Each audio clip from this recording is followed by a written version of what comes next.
This is a big day for Tarshay Sanderson. Nana! Yes! We highly recommend her. I highly recommend her too. The former felon's voting rights were restored 2 years ago. Then Florida's Republican governor approved legislation blocking ex-criminals from voting until they paid outstanding fines and fees. Ron DeSantis said it's about making former felons repay all their debts to society, while opponents see it as taking away their rights. After getting advice from a civil rights group, Tarshay was assured her voice is one that can be heard. Everything, it's a struggle for everything. If you want to succeed, you have to go through something. And in order to get through it, you have to get to it, you have to go through it. So I went through and I'm on the other side of it. And as you see, I voted today and I'm ecstatic. The campaign to restore the voting rights of so-called returning citizens has garnered national attention. In other states like Illinois, those serving sentences are allowed to cast a ballot. But the picture in Florida is far more complex.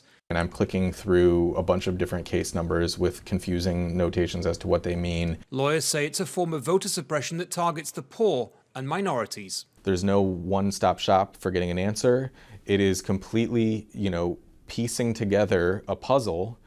And quite frankly, it's difficult for a team of lawyers to do it. And your average person living in Florida isn't going to be able to do it. Voter suppression is nothing new in this country. It's been going on in one form or another for decades. But critics say this is a particularly insidious form of it. Even if former felons manage to wade their way through all the red tape, many fear that by exercising their democratic right, they could be committing another crime. For ex-felons, registering to vote without paying legal fees could get them in trouble. And with the system so convoluted, many just don't take the chance. They're the role models of their communities. Former felon Angel Sanchez works for the Florida Rights Restoration Coalition, which helps people like him navigate the complex process of getting their vote back.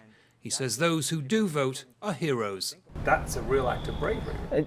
That's why we would commend every single returning citizen who turns out and vote for their civic engagement and courage, because even if there wasn't a fear here, there's been a history of saying your vote doesn't matter, your vote doesn't count.